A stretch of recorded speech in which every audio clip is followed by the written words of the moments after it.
अनुराग जी, ये एकनाथ शिंदे क्या power bargaining जो करते दिख रहे हैं, बीजेपी उससे कैसे डील करेगी? एकनाथ शिंदे को बिहार मॉडल अपनाएगी? ये हो सकता है, क्या संभव है? देखिए, सबसे पहले तो बीजेपी और एकनाथ शिंदे, ये आज के डेट में महाराष्ट्र में तो कोई रेस नहीं है, ताकत नहीं दिख रही है ना। उनके पास इतने विधायक ही नहीं है कि सरकार को वो रोक पाए किसी भी स्थिति में। आज की स्थिति ये है कि एकनाथ शिंदे के बिना भी काम चलेगा।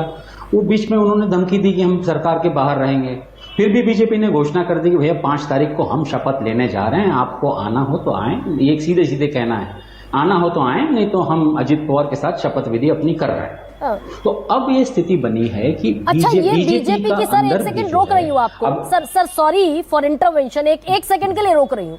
ये बीजेपी की भी दबाव की राजनीति है क्या? प्रेशर वर्सेस प्रेशर, क्योंकि चंद्रशेखर बावनकुले बाहैसियत प्रदेश अध्यक्ष ये कैसे कह सकते हैं कि शपथ ग्रहण होगा?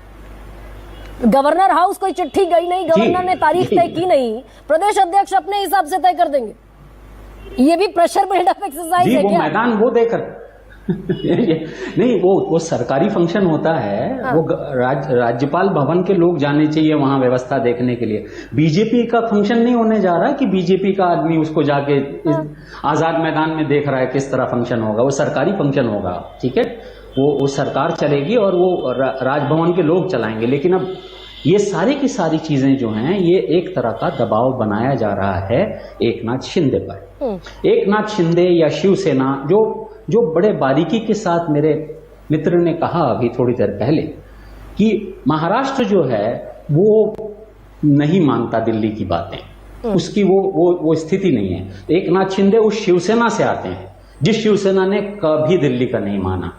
वो जो स्थिति है वो आज भी वैसी की उसी तरह कायम है। स्थिति बदली नहीं है, स्थिति वैसी की वैसी है। एकनाथ शिंदे मान नहीं रहे हैं, अभी भी नहीं मान रहे हैं, लेकिन उनके बिना होगा या उनके साथ होगा, दोनों। मैं आपको एक बड़ी बात बता रहा हूं कि दोनों स्थितियों में मुख्यमंत्री का कैंडिडेट शायद अलग होगा।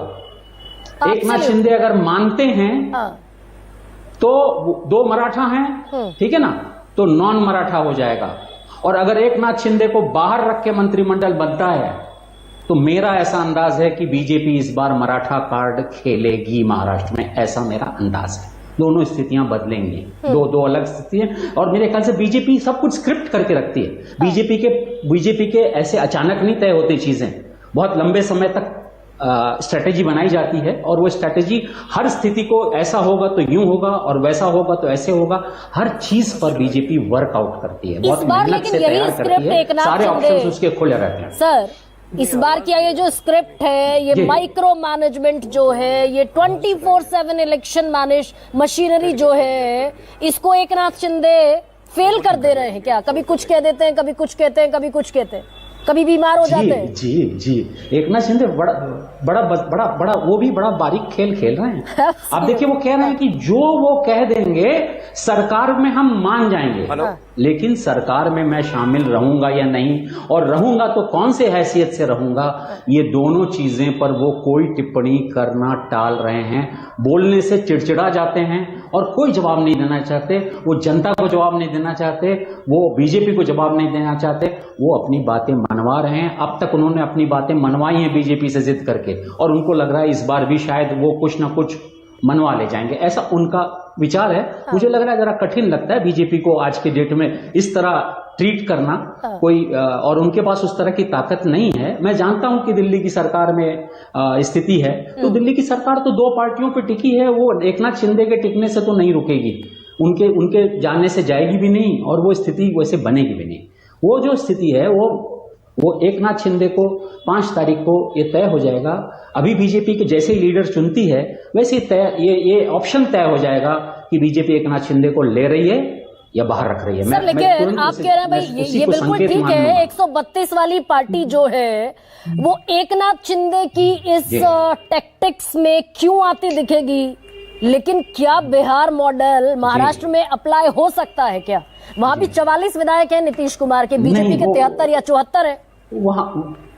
जी वहां नीतीश कुमार सरेंडर थे पूरी तरह से। उन्होंने अपने अस्त्र, वो अलग जाके सरकार बनाएंगे वाली स्थिति में नहीं थी, उन्होंने अपनी बात सौंप ली थी और बीजेपी ने उनको वो बिल्कुल उदारता के साथ उनको वो जगह दे दी। क्योंकि शायद बीजेपी के पास उस लायक का कैंडिडेट नहीं दिख रहा था। मोदी, वहां जो मोदी जी हैं, सुशील मोदी जी, वो उतने मजबूत उनको नजर नहीं आए। वो उनका दूसरा खिलाड़ी काफी नया था। तो वो स्थिति, यहाँ ऐसी स्थिति नहीं है। बीजेपी के पास कम से कम आधा दर्जन कैंडिडेट हैं मुख्यमंत्री पद के, तो वो कोई शिंदे की निर्भरता नहीं। दूसरी बात यह है, बड़ी बारीक बात यह है कि बहुत लंबे समय तक उद्धव ठाकरे और शिवसेना की जो उनके लोग कहते हैं गुंडागर्दी जो सही है, बीजेपी उससे छुटकारा पाना चाहती थी। तो अब शिंदे भी लगभग वैसे ही रोल इख्तियार करते दिख रहे हैं। तो बीजेपी इसको बहुत देर तक बर्दाश्त करेगी ऐसा मुझे लगता नहीं है। तो क्या अजीत पवार स्थिति अपना रहे हैं, क्या अजीत पवार खेवनहार बनते हुए दिखेंगे क्या? अनुराग जी बहुत छोटा सा ऑलरेडी जुड़ गए हैं उन्होंने। जी बिल्कुल, वो वहां हैं। वो तो बाकायदा पालकी ढो रहे हैं इस समय फडणवीस की। और वो दिख ही नहीं वहां पे। वो तो हैं ही, और उनको ज्यादा मंत्री पद मिलेंगे, वो ज्यादा स्थिति में रहेंगे। तो ये स्थिति क्या हम एग्जिजरेट कर रहे हैं क्या कि बीजेपी अजीत पवार के साथ जाके सरकार बना लेगी और एकनाथ शिंदे को अपना साइड लाइन कर दिया जाएगा? एग्जिजरेशन हो रहा है क्या?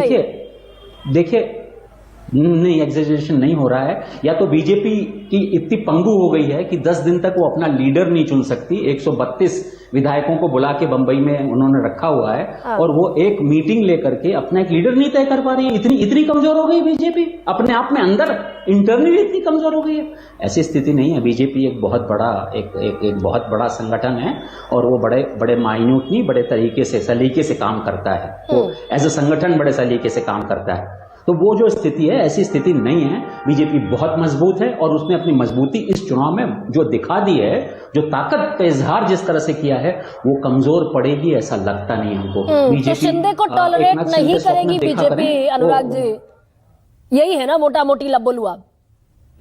जी बिल्कुल नहीं टॉलरेट। तो क्या